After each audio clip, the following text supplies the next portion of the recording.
تو لہٰذا خمر اور میسر کے بارے میں تفصیل جو ہے اس میں آج ہم نہیں جاتے. وہ آپ سے میں ریکویسٹ کروں گا کہ اس کو آپ ریوزٹ کر کے اس کو ضرور دیکھیں. البتہ اس کے آگے جو دو موضوعات ہیں ان کی طرف ہم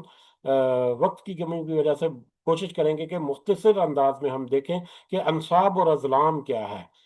والانصاب والازلام، انصاب اور ازلام کیا ہے. تو انصاب اور ازلام کو سمجھنے کے لیے ہم کچھ چیدہ چیدہ باتیں جو ہیں یا پوائنٹس جو ہیں ان کو ہم تذکرہ کریں گے، تاکہ ہم ان کی جو گہرائی ہے اس کا ہمیں اندازہ صرف ہو سکے. ادروائز تو بہت ہی وسیع ٹاپکس میں بنتے ہیں. تو انصاب جو ہے اس کا لغوی معنی جو ہے، انصاب جو ہے وہ نسب کی جمع ہے، جس کا مطلب جو ہے لغت میں وہ ہے نصب کی ہوئی چیز. نصب کرنا، نصب کی ہوئی چیز، جیسا کہ گاڑا ہوا پتھر یا کھڑا کیا گیا انشان جو ہے وہ نصب کہلائے گا. اور اس طرح کی چند چیزوں کو یا اس طرح کی جگہوں کو بھی نصب کہتے ہیں یا انصاب کہتے ہیں، جہاں پر اس طرح سے کوئی پتھر گاڑا ہو یا کوئی ستون وغیرہ کھڑا کیا گیا یا کوئی نشانی کسی کی یاد میں یا کسی کی عزت اور احترام میں کوئی نشانی ایسی کھڑا کی گئی، تو اس کو نصب کہتے ہیں اور اس کو جمع کر کے انصاب کہتے ہیں. تو ایسی ساری جگہوں کو، ایسے سارے نشانوں کو یا ایسے چارے پتھروں کو، ستونوں کو بھی انصاب کہیں گے، اور ان جگہوں کو بھی انصاب کہیں گے، کیونکہ وہ ایسی جگہوں کی عبادت گاہیں یا ایسی جگہوں کے اوپر وہ ایک کچھ خاص احترام یا خاص اس کی تعظیم ہوتی ہے. تو لغوی اعتبار سے نصب جو ہے، نصب کی ہوئی چیز یا اس جگہ کو انصاب کہتے ہیں. جبکہ اصطلاحی طور پر اگر دیکھیں تو قرآن مجید میں انصاب سے مراد پتھر، ستون، قربان گاہیں، بت اور ایسی تمام چیزیں جنہیں اللہ کے علاوہ مقدس سمجھا جائے یا جن کے نام پر عبادت یا قربانی دی جائے. اللہ کے علاوہ مقدس سمجھی جانے والی کوئی بھی چیز، چاہے وہ ستون ہے، کوئی پتھر ہے، کوئی نشان ہے، یا کوئی قربان گاہ ہے، یا کوئی بھی ایسی بت وغیرہ ہے، وہ ایسی ساری چیزیں جو ہے وہ انصاب میں شامل ہوتی ہیں. اس کے بارے میں ہمیں جتنے علماء ہیں ان سب کا خیال یہی ہے کہ پرانے زمانے میں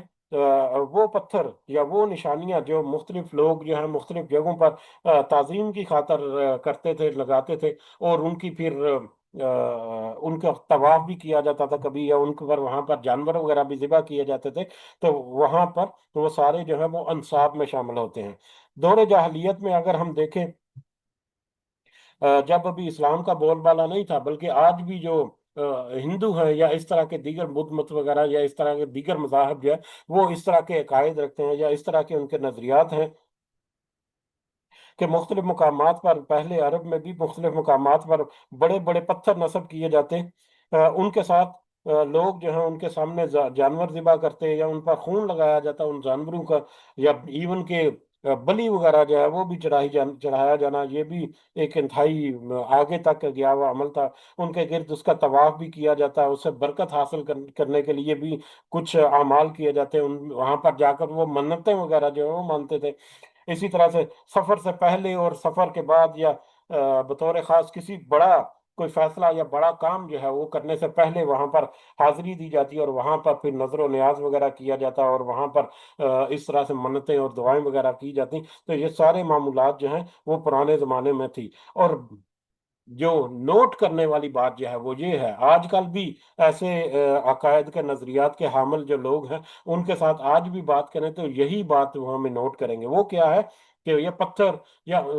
پتھر وغیرہ یا نشان وغیرہ یا ستون وغیرہ جو ہیں ان کو خدا نہیں سمجھتے ہم، بلکہ ان کو ہم خدا کے قریب قرب حاصل کرنے کا ذریعہ سمجھتے ہیں. یعنی وہ ان کے پیچھے جو جو بھی ان کے دیوی دیوتا یا مالائیں یا اس طرح کے جتنے بھی